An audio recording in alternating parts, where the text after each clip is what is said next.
Post your location and your local time in the comments. Cole always liked knowing where folks were listening from. Said it helped him picture the faces behind the words.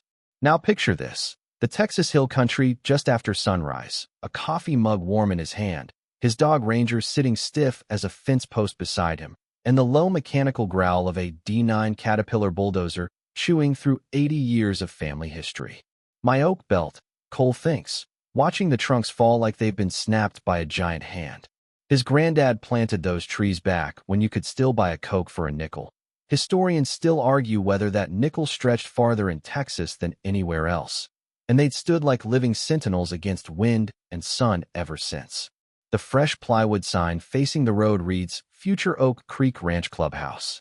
Behind it, a sun-bleached red plate still says Private Ranch. No trespassing. It's the kind of irony that makes you laugh through gritted teeth. Down by a black SUV, two men in matching navy jackets puff up like peacocks, the HOA's so-called safety team, with a woman in a blue shirt and clipboard, Karen Duncan's people, standing smug where they have no right to be. Their jurisdiction ends half a mile back, right where the property line is still clearly marked. Cole finishes his coffee slow, because in his world you don't spill anger, you pour it where it counts. Inside, Jill is already dressed, tablet lit, comms hot. Tyler, Rick, and Jason, his Marine brothers, are 5 minutes out, cameras rolling triple redundant, medkit by the door, Cessna keys on the counter. She's more than his wife. She's his force multiplier. Kids are safe with family. This isn't a game. When Tyler texts at the gate, Cole goes to the gun safe. The old Winchester stays put. Today it's the 12-gauge pump. By the time his crew rolls in, they're kitted up, cameras on, looking more like a fire team than ranchers. They drive down slow, Ranger's head between the seats, until the truck's grill is inches from the belt buckles of those safety guys. They step back. The crew fans out, low ready, legal, silent. One HOA shirt bolts, a laborer drops his clipboard, another compliance man stumbles after them. The lead guard finally barks. Private construction site. You need to leave. Cole almost laughs. You're 300 yards past my property line. You need to leave now. The man smirks about HOA authority until Cole points out the torn-down fence, the lack of any right to destroy private property, and the cameras documenting it all. By the time Sheriff Lenny Harper arrives, dust plume behind his cruiser, the stage is set. For armed men on one side, two puffed-up bodyguards on the other, a battlefield of dead oaks in between. Lenny swipes through the so-called permit on a tablet, shakes his head, and says the plat on file shows Cole's ownership free and clear. You're trespassing, he tells the guard. Pack it up. 1 hour. And just like that, half the site scatters. But Cole knows Karen. This is just her first retreat. She'll be back, quieter, dirtier, and he'll be ready. The quiet holds for 2 days, the kind of silence that feels like a lungful of air you're not allowed to exhale. Tyler and Rick walk the fence line. Jason sweeps the barn and house for bugs. Nothing. Too clean.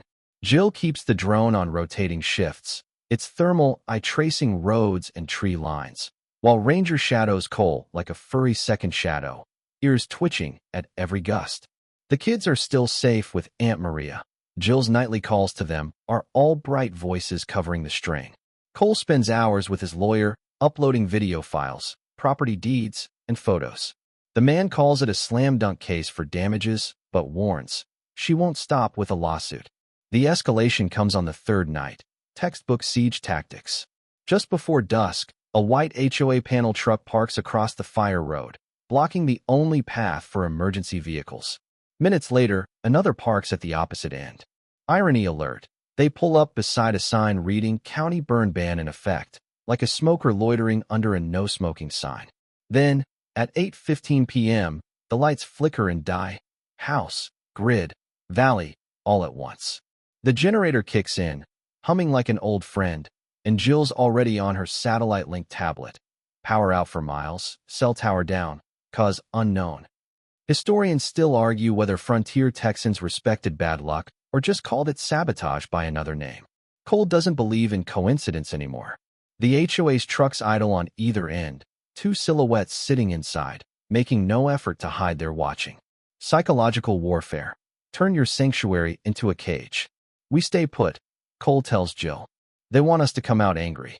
His granddad's old range war advice comes to mind. The man who wins isn't quickest on the draw, he's the one who outlasts the other guy. Then a blip on Jill's screen. Tripwire triggered on the north fence near the old barn.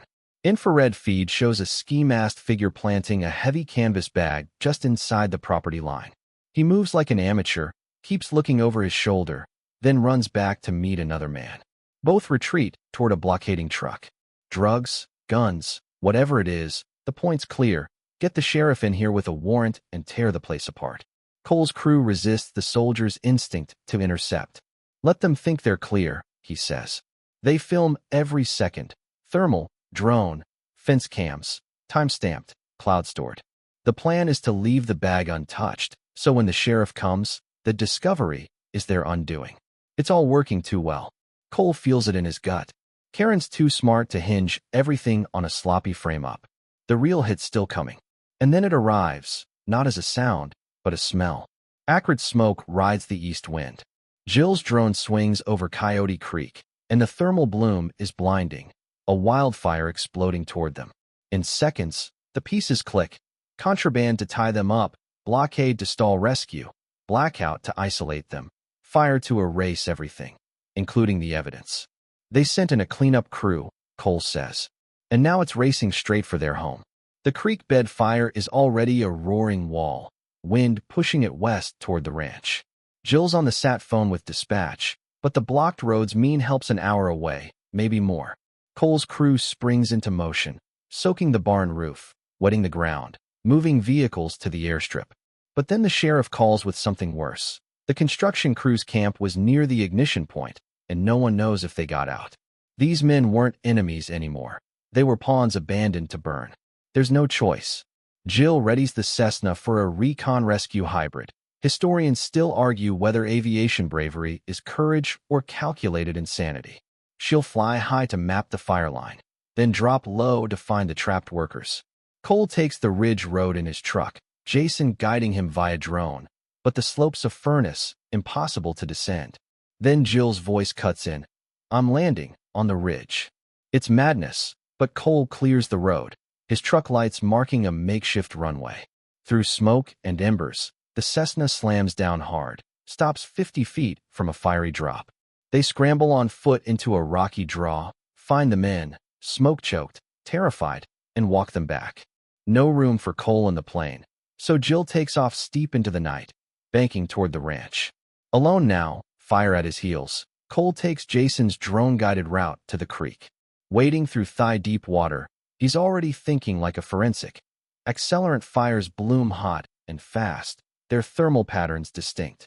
Jill launches the big drone, mapping the burn with meticulous grids, catching the ignition point still glowing hotter than its surroundings, like a signature in ash. By morning, the house and barn stand, the rescued workers wrapped in blankets, and Lenny Harper is looking at drone footage that ties the planted bag, the blocked roads, and the accelerant-soaked creek bed into a neat package of arson and conspiracy. Days later in court, the HOA president's polished accident story unravels. Cole's lawyer starts with motive, showing forged plat maps and embezzled HOA funds, then brings in Lenny, Jill, and finally the rescued foreman, who testifies Karen ordered a diversion that turned into an inferno.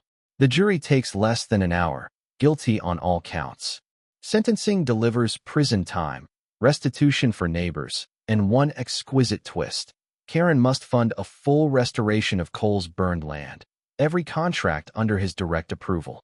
Months later, saplings arrive, whips barely taller than young Colt, but a start.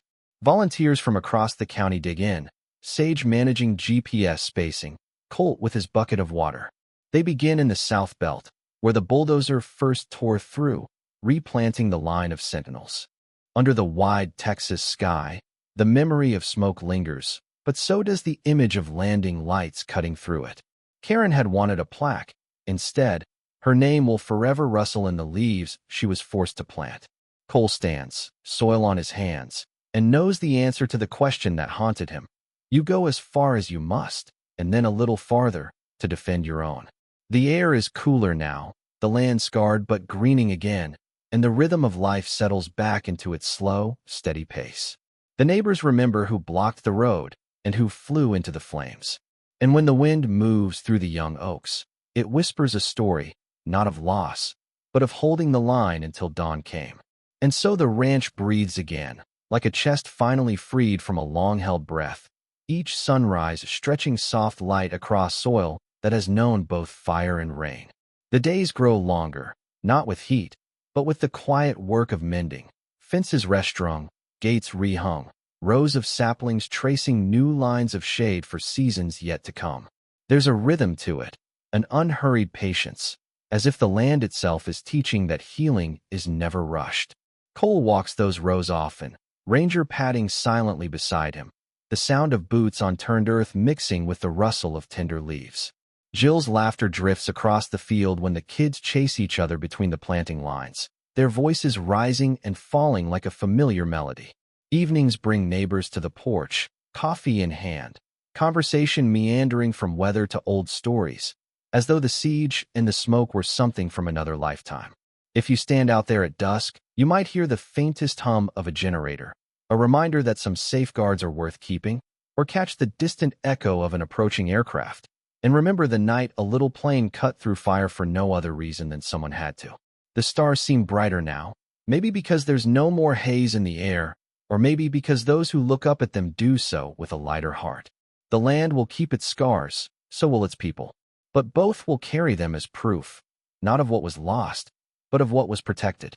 And in that slow Texas night, with the hills quiet and the oaks breathing in the cool wind, the story settles back into the earth, waiting to be told again when someone needs to remember what it means to stand your ground.